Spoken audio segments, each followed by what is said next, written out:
Minta tolong. Oke, sudah. Sipanya udah siap? Udah, Pak. Oke. Backgroundmu, ya, oke. Baik, selamat malam Bapak Ibu penguji semuanya. Selamat malam Bu Iswati. Assalamualaikum warahmatullahi wabarakatuh Pak Yudi. Selamat Sipanya malam. apa kabarnya? Malam, Pak. Iya, baik, Pak. Kondisi sehat ya Sipanya ya? Sehat, Pak. Oke. Jadi hari ini Sipanya berkesempatan untuk diuji ya, bidang skripsi di masa pandemi gini ya. Jadi dalam kondisi apapun kita sebagai kampus manajemen tidak ada istilah kendur ya, tetap jalan ya, apapun terjadi dengan segala keterbatasan tetap jalan ya, meskipun tanpa jajan di ujian ini malah enak ya, tidak ada istilahnya gratifikasi ya, jajannya nggak ada jajan ya, karena nanti kalau jajannya nggak enak dianggap nggak lulus. Kalau jajannya enak ya, ini online terbuka, kita apa adanya ya, direkam ini ya. Ya, Pak. Jadi ini murni Ya, ujian untuk kamu. Oke. Ada beberapa aturan yang ingin saya sampaikan pada kamu. Nanti kamu ada presentasi ya, sekitar maksimal 15 menit. Nanti ada sesi tanya jawab ya dari masing-masing ya. penguji ya. Itu sekitar Ya, Pak. maksimal satu pertanyaan per penguji. Nah, setelah itu ada sesi parallel session untuk masalah tanya jawab lagi, sesi kedua di mana nanti pertanyaan para penguji akan nyambung ya. Nah, itu nanti Ya, Pak. setelah itu selesai ya, kamu nanti bisa keluar dari waiting room, kita diskusi, nanti pengumuman segera kita sampaikan secepatnya. Ya. Oke, Pak. Jadi memang di ujian ini kesabaran kamu adalah selalu menunggu di waiting room. Ya. Iya, Pak. Karena Tadi kita takut salah saya. Ya, karena kita perlu mempersiapkan, kita diskusi agar acara yang meskipun ini online tapi tetap sakralnya ada gitu ya. Oke, Iya, Pak. Bapak Ibu semuanya sudah siap, Bapak Oke, Ibu? Siapa? Ya, operator. Ini tadi kemudian maaf Sevanya, kita ada operator nanti bisa menyampaikan slide ya. Kamu sendiri Sevanya apa operatornya slide-nya? Ya, Zevanya dong. Oh, Sevanya ya, nanti tampilkan Saya. slide-nya ya. Ya, biar operator Iya, ya. saya share screen. Ya, nanti Pak Yudit bisa dibantu, pastikan operatornya jangan meninggalkan tempat ya, atau terawih dulu, pokoknya dia standby sampai acara ini selesai ya. Oke, silakan Sevanya untuk dimulai. Ada waktu 15 menit, dipersilakan mulai dari sekarang. Dimulai. Ya, silakan Ya. presentasi dulu. Selamat malam Pak Handi, Pak Yudit, dan Bu Iswati. Pada malam hari ini saya akan mempresentasikan tentang penelitian saya. Saya share screen ya Pak ya. Ya, silakan mulai.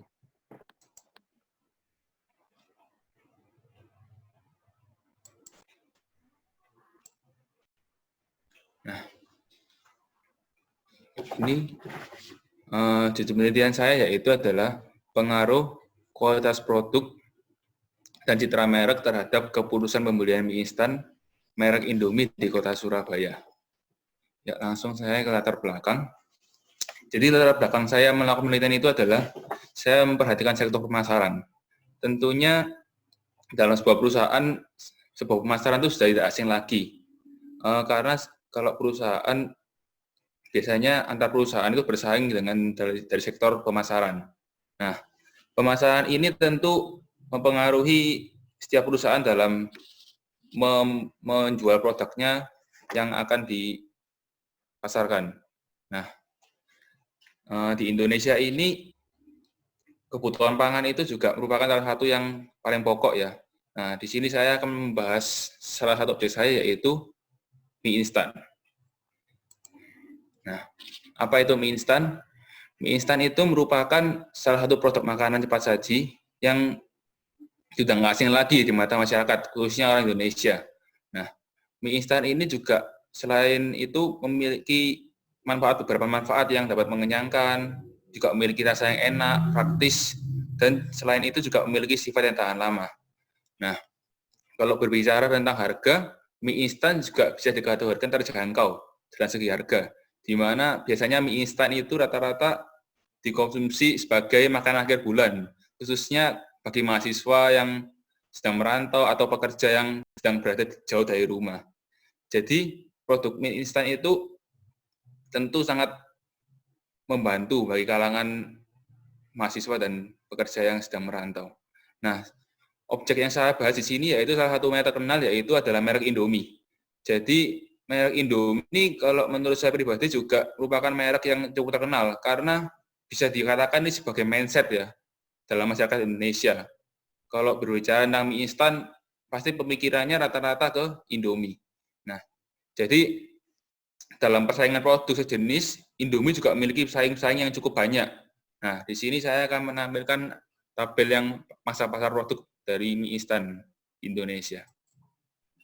Nah, ini adalah tabel pangsa pasar produk mie instan di tahun 2012 sampai 2017 yang saya kutip dari penelitian ISNA ini tahun 2018 yang lalu saya olah. Nah, di sini bisa kita lihat pada tahun 2017.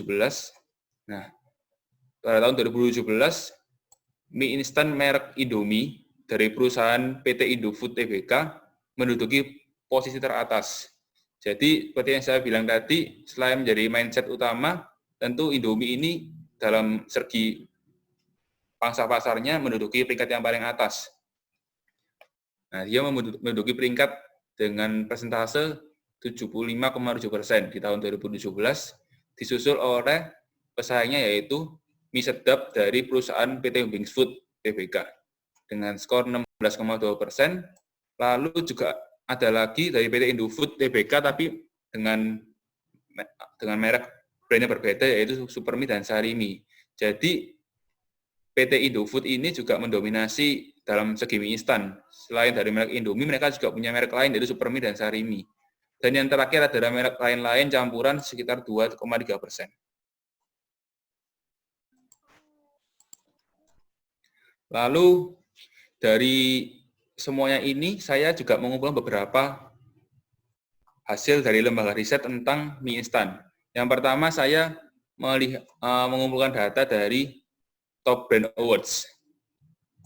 Jadi Top Brand Awards itu mengeluarkan indeks di kalangan mie instan pada tahun 2020 kemarin pada tabel sebagai berikut. Jadi seperti yang saya bilang tadi, Indomie juga dibuktikan sekali lagi berada di klasemen yang teratas di peringkat yang pertama dengan persentase indeksnya 71,7%. Nah, di sini Indomie memperoleh peringkat top juga. Jadi Top Brand Awards ini apa sih? Top Brand Awards ini adalah sebuah penghargaan yang diberikan pada merek-merek yang meraih predikat top. Nah, jadi Indomie sekali lagi berada di klasemen paling atas setelah mie sedap. Lalu setelah itu saya juga selain dari Top Brand Award, saya juga mengumpulkan data dari ICSA atau singkatannya yaitu Indonesia Customer Satisfaction Award.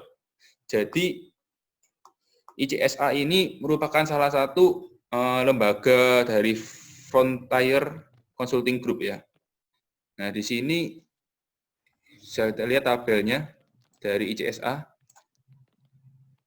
Di sini ada beberapa merek makanan sih. Jadi di sini bukan cuma Indomie aja, cuma ada biskuit, ada roti, ada kacang, ada mie instan yang di kotak, di cup, ada minyak goreng. Jadi dari beberapa jenis makanan, Indomie juga termasuk dalam 10 besar dari penghargaan ICSA itu sendiri.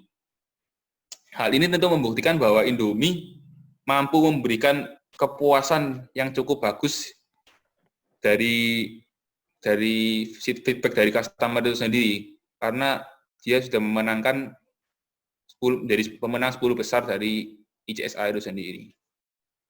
Nah,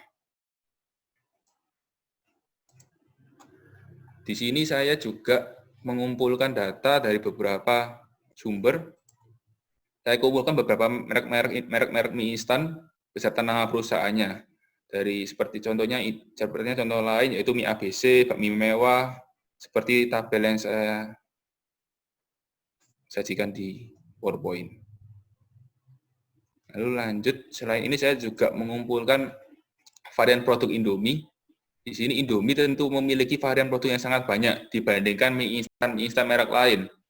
Jadi Indomie ini lengkap dari Indomie goreng, ada Indomie kuah, ada Indomie jumbo, ada Indomie yang menjadi salah satu ciri khas juga Indomie itu dia lengkap dari dari Sabang sampai Merauke. Jadi ada dari Makassar, dari Banjar. Jadi rasanya itu mewakili Nusantara Indonesia ini. Oke.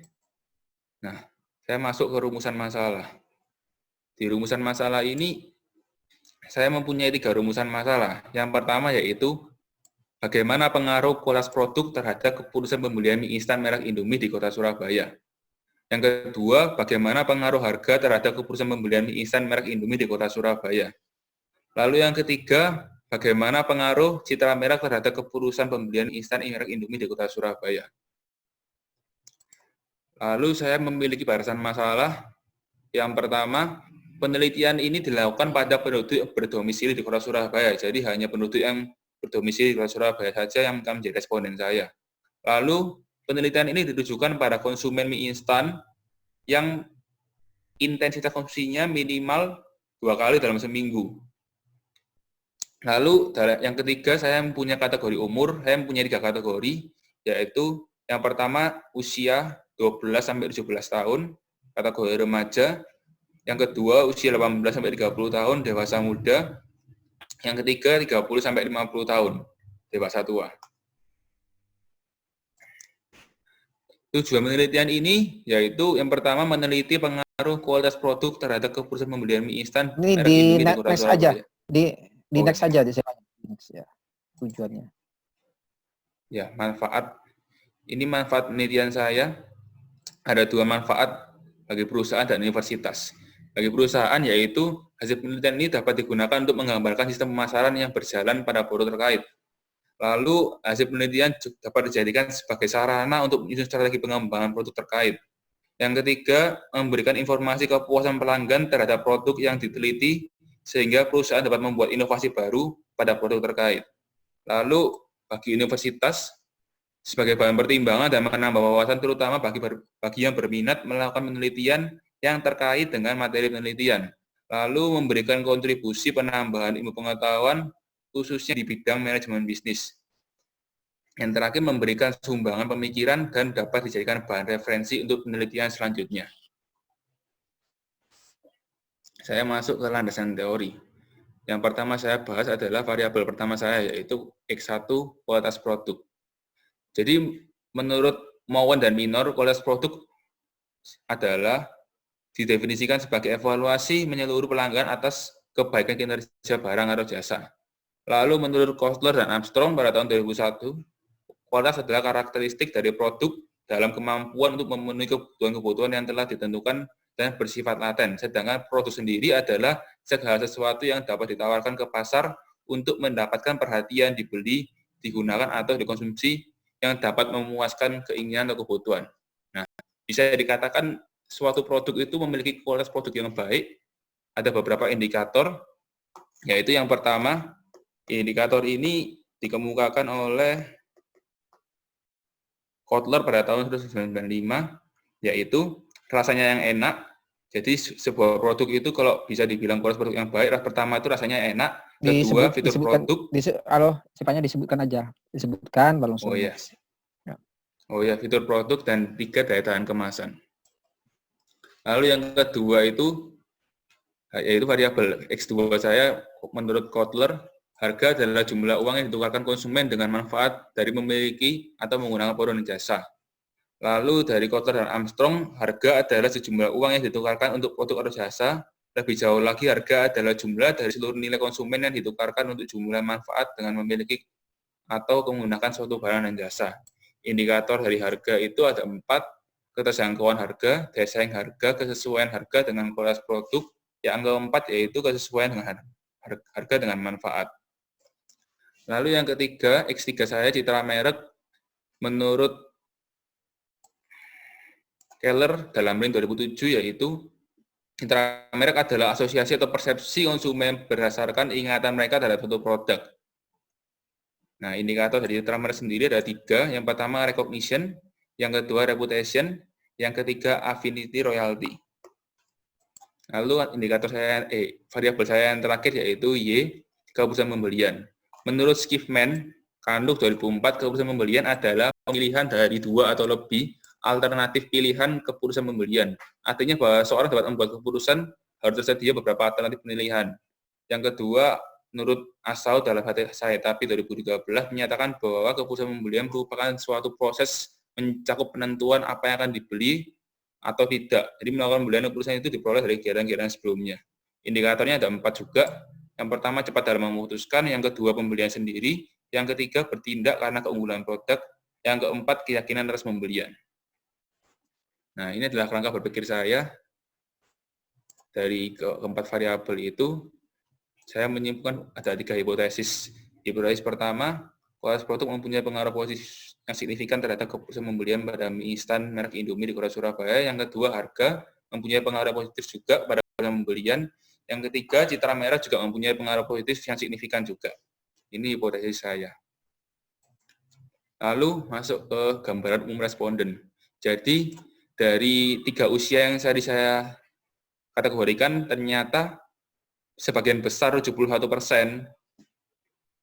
responden yang mengisi kuesioner yang menjadi responden saya adalah berkisar di angka 18 sampai 30 tahun dengan frekuensi 90 dari 127 orang.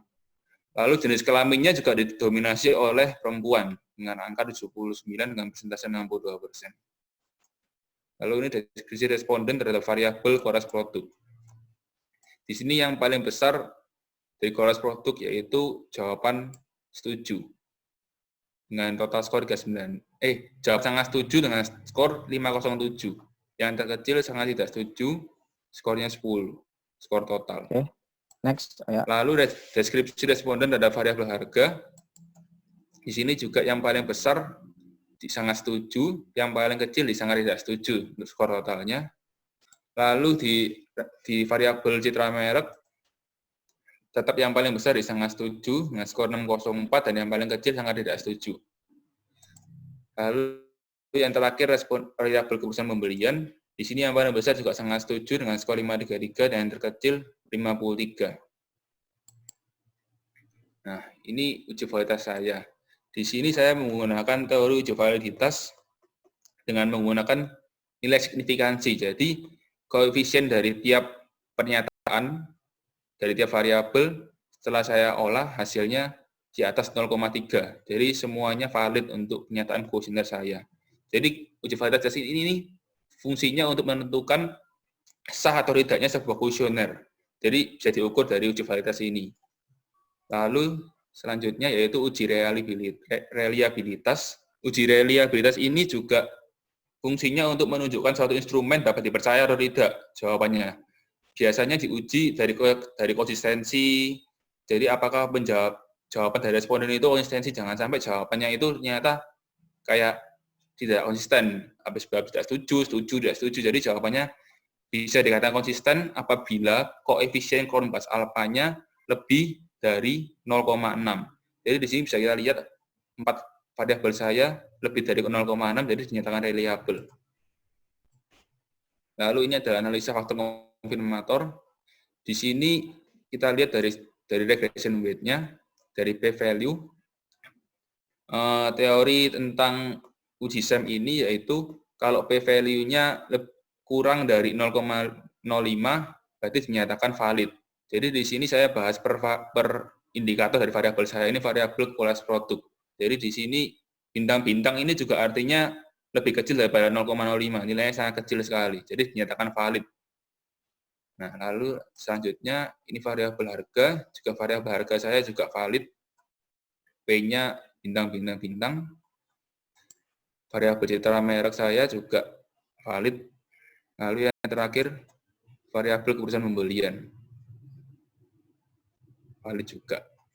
Lalu yang terakhir, saya menampilkan structural equation modeling SEM saya secara utuh.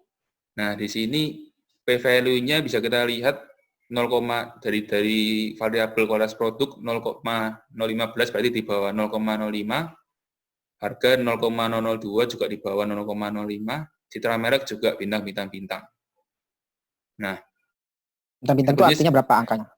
dia Angkanya lebih berapa? kecil, 0 dia. 0.